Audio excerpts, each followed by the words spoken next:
আচ্ছা, আপনারা কি কখনো ভেবে দেখেছেন ভারতের মাটিতে যখনই কোনো বড় নির্বাচন এগিয়ে আসে, ঠিক তখনই কেন দেশের একজন তথাকথিত শীর্ষ বিরোধী নেতা হঠাৎ করে প্যাক আপ করে কখনো লন্ডন, কখনো কেমব্রিজ বা আমেরিকায় উড়ে যান?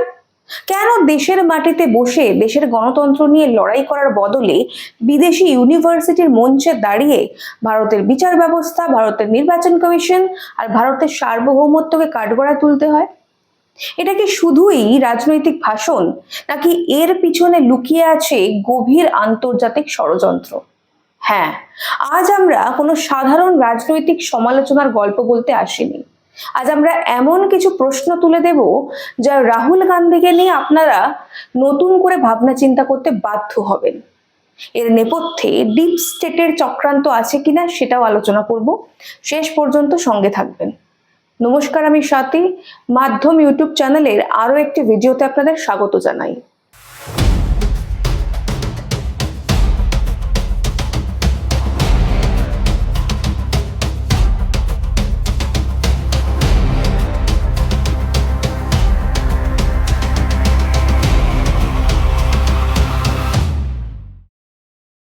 বিংশ শতাব্দীর কোল্ড ওয়ার বা ঠান্ডা লড়াইয়ের পর একবিংশ শতাব্দীতে এসে যুদ্ধের সংজ্ঞাটা অনেকটাই বদলে গেছে।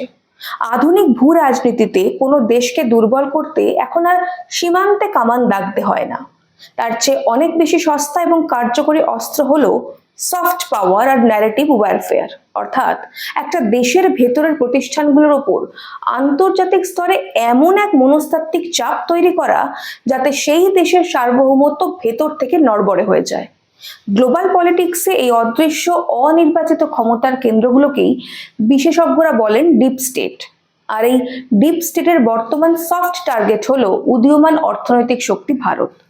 কিন্তু প্রশ্ন হলো, এই আন্তর্জাতিক লবি বা গ্লোবাল ইকোসিস্টেমের সাথে ভারতের আভ্যন্তরীণ রাজনীতির যোগসূত্রটা কোথায়?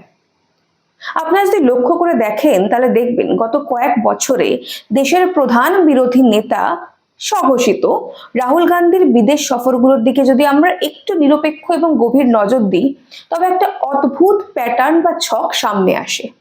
কেমব্রিজের লেকচার হল থেকে শুরু করে ওয়াশিংটনের থিঙ্ক ট্যাঙ্ক কিংবা চ্যাথাম হাউসের রুদ্ধদ্বার বৈঠক, প্রতিটি মঞ্চে ভারতের বিচার ব্যবস্থা, নির্বাচন প্রক্রিয়া এবং ভারতের মূল গণতান্ত্রিক কাঠামোকে যেভাবে কাঠগড়ায় তোলা হয়, তা কেবলমাত্র একজন বিরোধী রাজনৈতিক নেতার রাজনৈতিক ক্ষোভ হতে পারে না। এর পিছনে হয়তো কোনো একটা সুনির্দিষ্ট গ্লোবাল ব্লুপ্রিন্ট কাজ করছে। আজ এই বিশেষ পর্বে আমরা কোনো দলীয় রাজনীতির কাদা ছোঁড়াছুড়ি করব না। আজ আমরা বস্তুনিষ্ঠভাবে তথ্যের ওপর দাঁড়িয়ে বিশ্লেষণ করব কিভাবে ওয়াশিংটন, লন্ডন বা ব্রাসেলসের নীতি নির্ধারক মহল ভারতের আভ্যন্তরীণ রাজনীতিতে কলকাঠি নাড়ছে, আর ভারতের রাহুল গান্ধী কিভাবে বৃহত্তর কৌশলের অংশ হিসেবে সেই গ্লোবাল ইকোসিস্টেমের বয়ানকে হুবহু এদেশের মাটিতে রিপ্রোডিউস করছেন।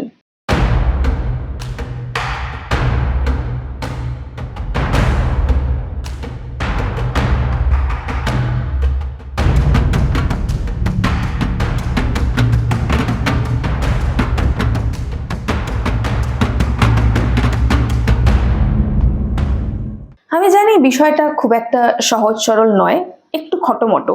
কাজেই এই পুরো ন্যারেটিভটা বুঝতে গেলে আমাদের একটু অতীতে ফিরতে হবে।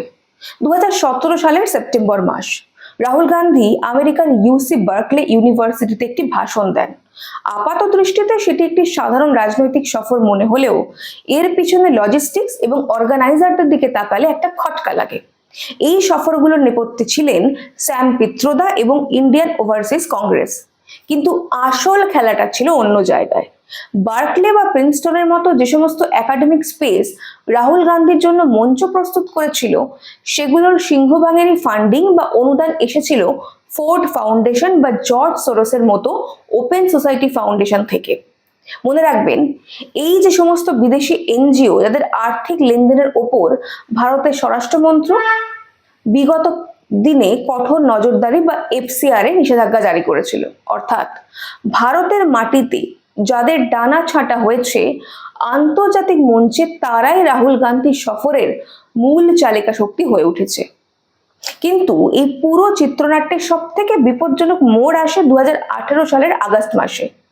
লন্ডনের ইন্টারন্যাশনাল ইনস্টিটিউট ফর স্ট্র্যাটেজিক স্টাডিজের মঞ্চে দাঁড়িয়ে রাহুল গান্ধী ভারতের রাষ্ট্রীয় স্বয়ংসেবক সংঘ বা আরএসএস কে তুলনা করেন মধ্যপ্রাচ্যের কুখ্যাত কট্টরপন্থী সংগঠন মুসলিম ব্রাদারহুডের সাথে।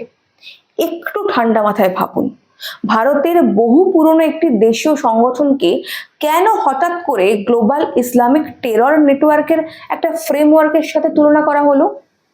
আন্তর্জাতিক সম্পর্ক বিশেষজ্ঞরা জানেন এটা কোনো আকস্মিক মন্তব্য নয়, এটা আসলে একটা সুনির্দিষ্ট ভোকাবুলারি বা শব্দচয়ন যা ওয়েস্টার্ন সিকিউরিটি এজেন্সিদের বোঝাতে সুবিধে হয়। পশ্চিমা দুনিয়াকে এর মাধ্যমে রাহুল গান্ধী একটা বার্তা দিতে চেয়েছিলেন যে ভারতের বর্তমান শাসক দল বা বিজেপি তাদের আদর্শগত অভিভাবক আসলে হলো একটা ইন্টারন্যাশনাল থ্রেট বা ভয়ের কারণ।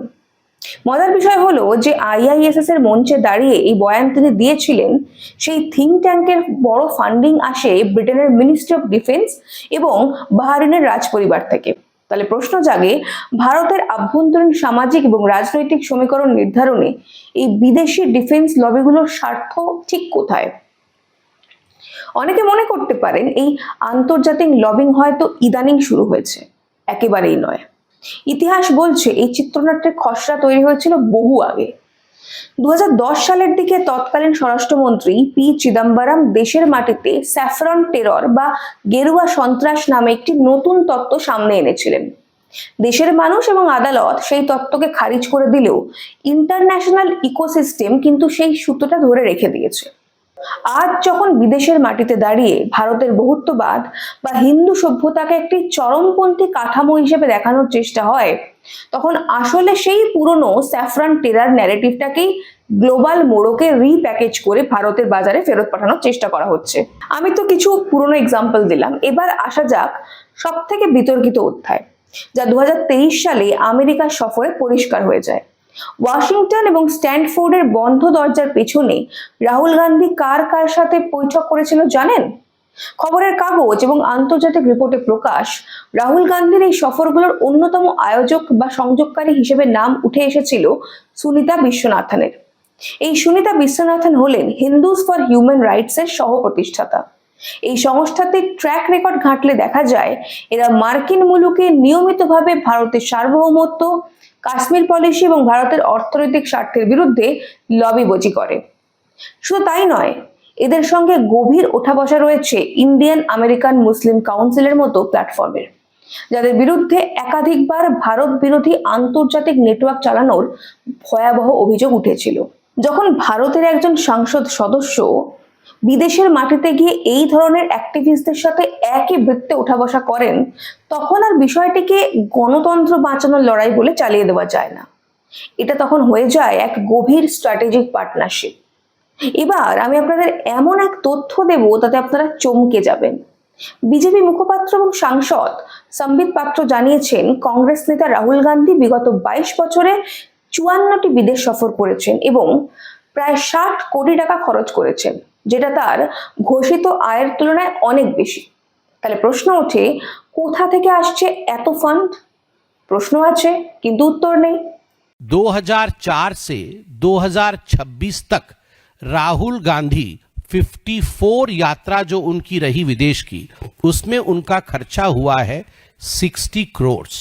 60 करोड़ रुपए का खर्चा राहुल गांधी जी के विदेश यात्रा में रहा है।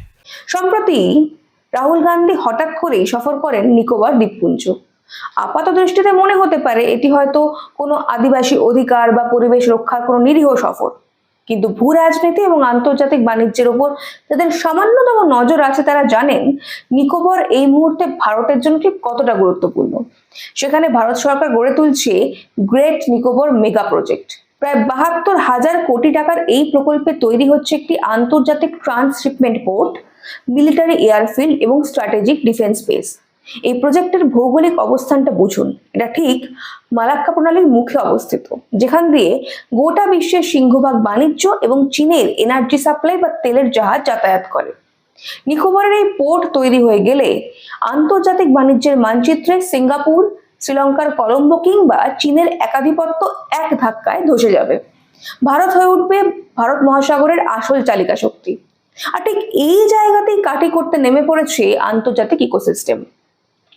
পরিবেশ বাঁচানোর চটকদার স্লোগান তুলে গ্লোবাল এনজিও গুলো এই প্রজেক্ট আটকানোর জন্য কোটি কোটি টাকা ঢালছে। আর ভারতের প্রধান বিরোধী নেতা মানে রাহুল গান্ধী ঠিক সেই আন্তর্জাতিক লবির সুর মিলিয়ে নিকোবরে গিয়ে এই স্ট্র্যাটেজিক প্রজেক্টের তীব্র বিরোধিতা করছেন। তিনি বলছেন এই প্রজেক্ট নাকি পরিবেশের জন্য দারুণ ক্ষতিকর। একটু ভেবে দেখুন, যে প্রজেক্ট ভারতকে চীনের বিরুদ্ধে সামরিক সুবিধা দেবে এবং গ্লোবাল ট্রেডে সিঙ্গাপুরকে টক্কর দেবে, সেই প্রজেক্টের চাকা বন্ধ করতে ভারতের এক শীর্ষ নেতা কেন কোমর বেঁধে নামছে? এটা কি পরিবেশের প্রতি ভালোবাসা, নাকি ভারতের অর্থনৈতিক ও সামরিক উত্থানকে রুখে দেওয়ার জন্য ডিপ স্টেটের কোনো অ্যাসাইনমেন্ট? তাহলে কি দাঁড়াচ্ছে?